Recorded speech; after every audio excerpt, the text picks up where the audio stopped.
Crimea পুনরুদ্ধারে ইউক্রেনের কৌশল কি হবে? রাশিয়া ইউক্রেন যুদ্ধের ভাগ্য নির্ধারণ হবে ক্রিমিয়া পুনরুদ্ধারে। ইউক্রেনীয় প্রেসিডেন্ট ভলোদিমির জেলেনস্কি কৃষ্ণসাগরীয় উপদ্বীপ বিষয়ক প্রতিনিধি তামিলা তাশেভা বলেছেন, ক্রিমিয়াকে মুক্ত করা হবে, পিছু হটার কোনো সুযোগ নেই আমাদের। তিনি এই মন্তব্য করেছিলেন 25শে এপ্রিল। তার এই মন্তব্য রাশিয়ার দখলকৃত ক্রিমিয়া মুক্ত করতে ইউক্রেনীয় পরিকল্পনায় গুরুত্ব আরোপ করছে। জেলেনস্কি অঙ্গীকার করেছেন 9 বছর আগে রাশিয়ার দখল করা ক্রিমিয়াকে মুক্ত করবে ইউক্রেন।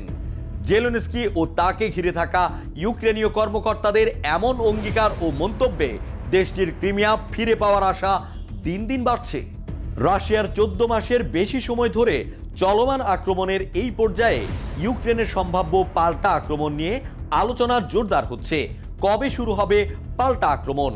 এমন আলোচনা যখন চলছে, কিভাবে ক্রিমিয়ার নিয়ন্ত্রণ ফিরে পেতে পারে ইউক্রেন তা নিয়েও চলছে বিভিন্ন মহলে পর্যালোচনা। তাশেভা একটি প্যানেলকে বলেছেন, জেলেনস্কি ইতোমধ্যে কর্মকর্তাদের নির্দেশ দিয়েছেন ক্রিমিয়া দখলমুক্ত করার পর কর্তৃপক্ষ কিভাবে কাজ করবে।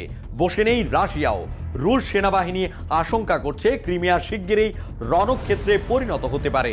মার্কিন মেরিন কর্পসের অবসরপ্রাপ্ত কর্নেল ও Center for Strategic and of International Studies CSIS এর সিনিয়র উপদেষ্টা মার্ক কানসিয়ান তুলে ধরেছেন, উপদ্বীপ ঘিরে রাশিয়া নিজেদের প্রতিরক্ষা জোরদার করছে।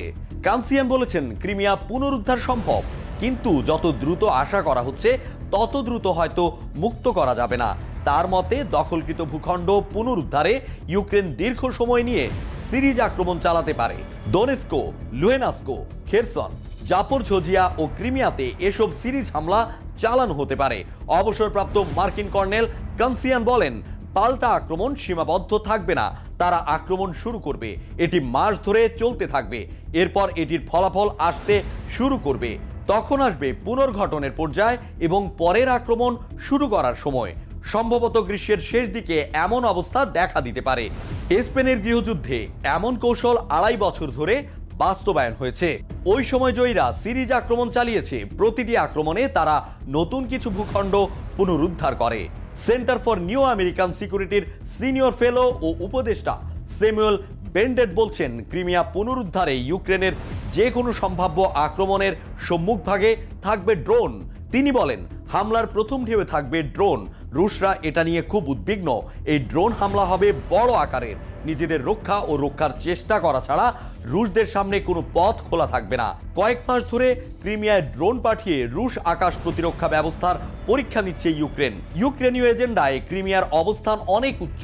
2022 সালের 11 এপ্রিল থেকে ক্রিমিয়ায় হলুদ সন্ত্রাসী হামলার সতর্কতা জারি রয়েছে। উপদ্বীপটিতে বিস্ফোরণের খবর এখন অনেক নিয়মিত পাওয়া যাচ্ছে। 24শে এপ্রিল ক্রিমিয়ায় একাধিক বিস্ফোরণ হয়েছে। রাশিয়ার কৃষ্ণসাগরীয় বহর দুটি ড্রোন হামলা প্রতিহত করার দাবি করেছে।